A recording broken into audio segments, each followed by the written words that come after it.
Vaccines are an important measure of preventive medicine to protect against disease, but vaccine hesitancy has been reported in more than 90% of countries worldwide. While opposition to vaccines is not new, there appears to be an increase in anti-vaccination sentiment. Gary Finnegan has his degree in physiology and a master's in science communication. He's an experienced health journalist, author, and the editor of Vaccines Today. We're so happy that you could take some time to join us today. Thanks for having me. Vaccines have been around a long, long time. How far back does our history with vaccinations go, and what does the evidence show about the efficacy of vaccines?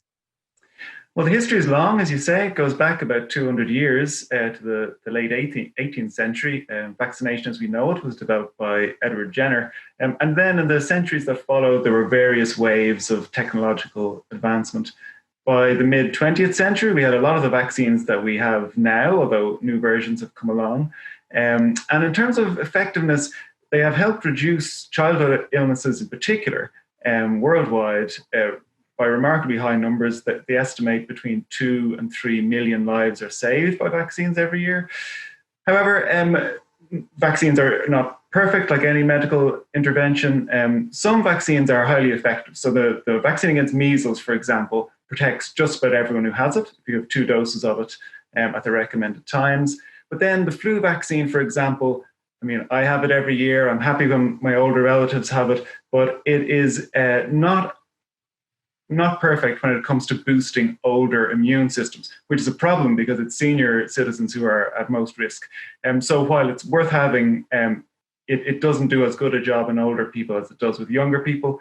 And then with some vaccines against, for example, pertussis or whooping cough as it's known, the immunity wears off over time, just like the immunity we develop naturally to infection from the disease wears off. And that's why we need boosters at certain times of life. Well, the skepticism or hesitancy with vaccines, does it go as far back as the vaccines themselves? Yeah, it's often said that vaccine hesitancy is almost as old as vaccination. In some ways, it's understandable. A vaccination itself is it's an injection. It's not terribly pleasant. It's given to healthy people, so our tolerance for it is a bit lower, and the urgency you might feel around it is less because it's preventative than with an intervention that treats a sick person. So for those sort of reasons, there's always been some skepticism. And then you've just got complacency. For example, we haven't seen that many cases of, we've seen no cases of polio in most developed countries these days. The disease is almost gone. And the urgency or the perceived need to keep on top of those vaccines can wane over time. So yeah, in that sense, vaccine hesitancy has always been around in some form. And the newer forms obviously have maybe heightened due to social media and other factors. Well, there certainly does seem to be a strengthening of the anti-vaccination movement. Is it much stronger now? And if so, why do you think that is? Well, I think online conversations about just about anything, politics, sport, music, you name it, can be quite abrasive and confrontational, and vaccines are no different. Perhaps it's even stronger with vaccines because it's about personal health and there's a lot at stake. So I think it has perhaps become more fraught and the language seems tougher. However, while I do think social media are helping to shape public perceptions of things like vaccines and can spread misinformation, which has a serious negative effect, we also have to consider there are other factors. Most people don't necessarily make a final decision about vaccines based on something they read on Facebook. They filter it into all the other things they know and believe. But in the end, it's shown that the most influential conversations they have are with their doctor or healthcare professional.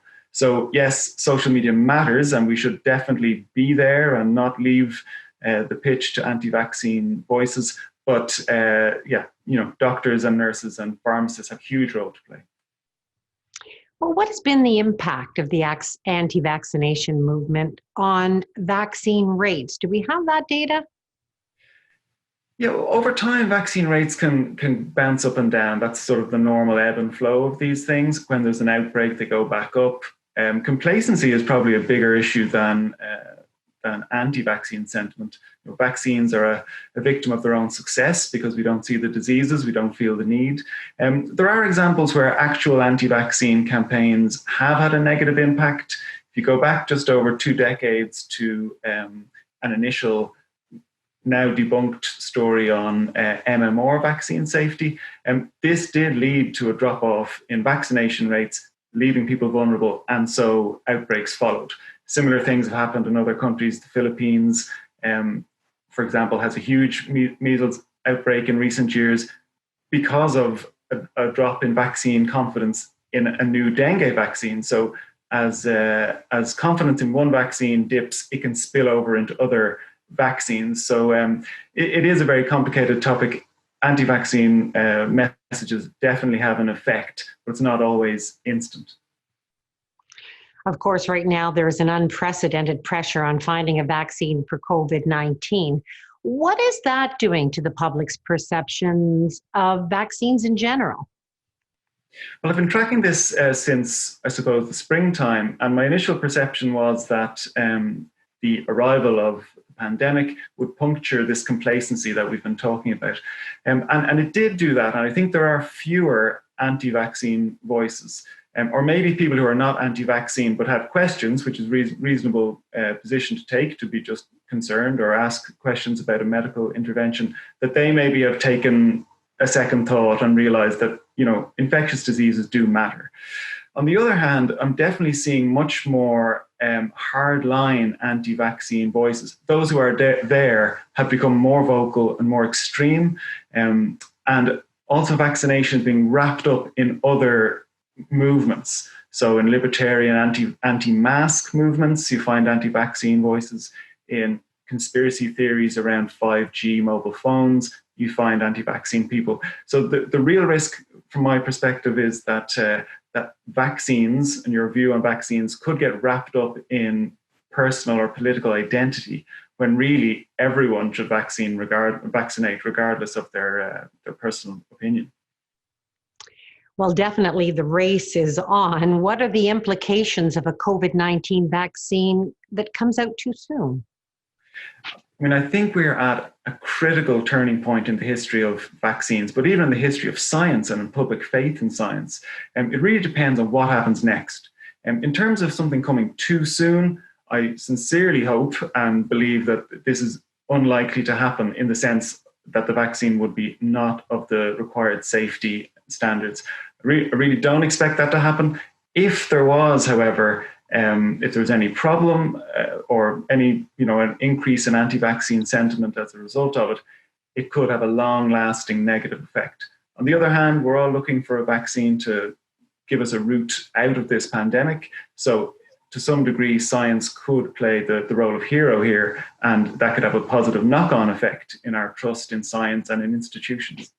Well, certainly all eyes are on the quest for a COVID-19 vaccine. Gary Finnegan, thank you so much for taking some time to shed some light on the issue today with NewsPoint. Thanks very much. It's been a pleasure.